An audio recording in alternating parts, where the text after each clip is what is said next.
এর মধ্যে একটা কথা উঠে গেছে, তো তোমরা পুরো ভিডিওটা দেখলে মজা পাবে। Hello everyone, welcome to my YouTube channel Mousumi lifestyle ব্লগে। তো তোমরা সবাই কেমন আছো? আশা করি সবাই ভালো আছো। আর আমি ভালো আছি। অনেকদিন পর একটা নতুন ব্লগ নিয়ে এসেছি তোমাদের জন্য। তো এখন দেখতে পাচ্ছি আমি রান্নাঘরে আছি। তো এখন আমি বানাবো হলো পাস্তা। তো আরও আগে বানিয়েছি, তো এটা শেয়ার করা হয়নি। তো ভাবলাম আজকে যখন বানাবো তো চলো তোমাদের সাথে এটা শেয়ার করে আমি কীভাবে পাস্তাটা বানাই, তো এটাই তোমাদের সাথে শেয়ার করবো। তো চলো বন্ধুরা, তোমরা ভিডিওটা কন্টিনিউ দেখতে থাকো, আশা করি ভালোই লাগবে। চলো।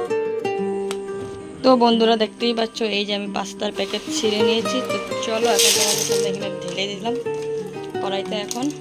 তো এখানে দেখতে পাচ্ছ এখানে জল দিয়ে বসিয়ে নিয়েছি। তো এখন দিয়ে দেব একটু পরিমাণ লবণ। তো এই যেখানে দেখতে পাচ্ছ তেল, তো এখন আমি এখানে একটু পরিমাণ তেল দিয়ে দিলাম। দিয়ে তো তেল আর লবণটা দিয়ে এখন নাড়িয়ে নেব, যাতে এটা একটার লগে একটা না লাগে। তো তার জন্য এটা দেওয়া। তো তারপর এখানে আমি এখন কেটে নেব টমেটো, পেঁয়াজ, মরিচ। তো দেখতে পাচ্ছ টমেটো কেটে নিয়েছি, পেঁয়াজও কেটে নিয়েছি, আর যে পেঁয়াজ আর যে মরিচ। তো আমি এখানে রসুন দিই, তোমরা রসুন চাইলে দিতে পারো, তো আমি এটাকে স্কিপ করেছি। তো তারপর এখানে সিদ্ধ বসিয়ে দিয়েছি, দেখতে পাচ্ছ অনেকটাই সিদ্ধ হয়েই গেছে লাগছে। তো তারপর এখানে আমি এখন ফোটা গামলাতে নামিয়ে নিলাম, মানে জলটা ছেঁকে নিলাম। তো তারপর কড়াইয়ের মধ্যে দিয়ে দিলাম তেল। আর কড়াইটা দেখতে পাচ্ছ পুরো হয়ে গেছে, স্টিম বাড়িয়ে দিয়েছি, বুঝতে পারলাম না। তো তারপর এখন দিয়ে দেব তেলের মধ্যে কুচি কুচি করা পেঁয়াজগুলো। দেখতে পাচ্ছ কেমন ছিটছিট করছে, আর পুরো কালা কালা হয়ে গেছে কড়াই। তো এখন এখানে দিয়ে দেব কড়াইতে কুচি করা টমেটো দিয়ে দেব। তো তারপর এখন কুচি করা টমেটোগুলো কড়াইতে দিয়ে দিলাম। তো তারপর এখন দেব হলো কাঁচা লঙ্কা, যেটা আমি মানে কাঁচা লঙ্কা কেটে রেখেছি। তো দেখতে পাচ্ছ কাঁচা লঙ্কাটা এখন আমি দিয়ে দেবো কড়াইতে। তো তারপর এখন এটাকে লাড়িয়ে চাড়িয়ে, তো তারপর এখন একটু দিয়ে দেব লবণ। তো তোমরা পরিমাণ মতো বুঝে লবণ দিয়ে দেবে। তো দেখতে পাচ্ছ, তো আমি এখন দিয়ে দিলাম এখান থেকে লবণ। আর আমার ক্যামেরা করে দিচ্ছে আমার মা, তার জন্য ভালো মতো তোমাদেরকে দেখাতে পাচ্ছি না, যতটুকু পাচ্ছি অতটুকু দেখালাম। তো তারপর এখন দিয়ে দেবো হলো হলুদের গুঁড়ো।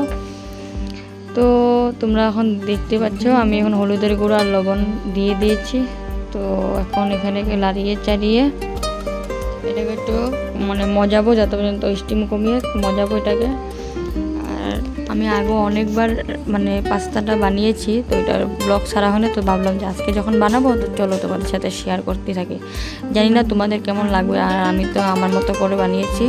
তো চলো, তোমরা অনুরোধ নিলো তোমরা পুরো ভিডিওটা দেখো। তো এখন আমি এখানে লেড়িয়ে নিচ্ছি। তো আমি তো এখানে রসুন দিই, তোমরা চাইলে রসুন এটাকে কুচি কুচি করে দিতে পারো। তো তারপর এখন এখানে দেখতে পাচ্ছ পুরোটা মজে গেছে, মানে রসুন তো আমি দিই নাই। তো এখানে কাঁচা লঙ্কা টমেটোগুলো পুরো মজে গেলে দেখতে পাচ্ছ এতটা গরম আমার আর ভালো লাগছে না, কি করবো। আর পাস্তাটা আনলে যত সময় আনে আমিই বানাই। তো তারপর এখন দিয়ে দেখছো ম্যাগি মশলা, যেখানে ম্যাগি মশলার মধ্যে অলরেডি সব দেওয়া থাকে, তার জন্য আমি রসুনটা স্কিপ করেছি। তো এখানে ম্যাগি মশলা দিয়ে দিয়েছি। তো তারপর এখন এই যে পাস্তাটা দিয়ে দেবে। দেখো নামছেই না, তোমার চাক্কাটা হয়ে গেছে, ভাবলাম চাক্কা লাগবে না, তারপরেও লেগে গেছে। দেখো চাক্কাটা হয়ে গেছে, কোনো ব্যাপার না। তারপরে দেখো সুন্দর করে ঝরঝরা করে খুলে গেছে।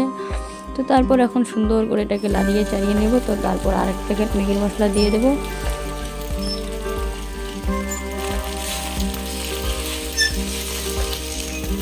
রাঁধতে রাঁধতে কারেন্ট চলে গেল, আর দেখো কারেন্ট তো চলে গেলো। তারপর আবার কারেন্ট এসেও পড়লো। তো দেখতে পাচ্ছ এখন আমার প্রায়টা হয়েই গেছে। তো এখন নামিয়ে নেব। তো চলো, দেখো আমার তো 4 জন, আমরা মা বাবা ভাই আর আমি। কালারটা কত সুন্দর এসেছে। তো এই যে এখন আমি খাবো, আর চলো তোমাদেরকে দেখাবো আমার মা বাবা খেয়ে কেমন বলেছে। চলো দেখতে থাকো।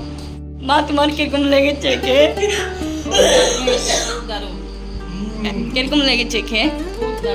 বুঝতে পাস্তাটা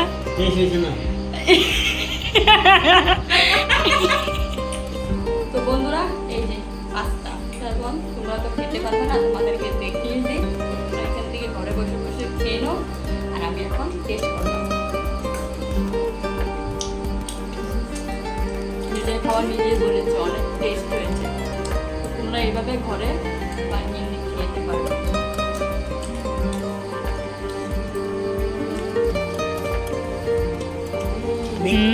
অনেক টেস্টি, ইয়াম্মি। তো গাইস, আমি তো এত কষ্ট করে বানিয়েছি, তারপর তোমাদেরকে পুরো ভিডিওটা দেখতে হবে। ভিডিওটা এখানে শেষ করলাম। যদি ভালো লাগে যারা যারা ভালো লাগে লাইক কমেন্ট শেয়ার সাবস্ক্রাইব করে দেবে, আর যারা ভালো লাগে না তারা স্কিপ করে যাবে। তো চলো তোমাদের সাথে দেখা হবে নেক্সট একটা ব্লগ নিয়ে, ততক্ষণের জন্য বাই বাই, সবাইকে লাভ ইউ অল, সবাইকে গুড নাইট আমার তরফ থেকে।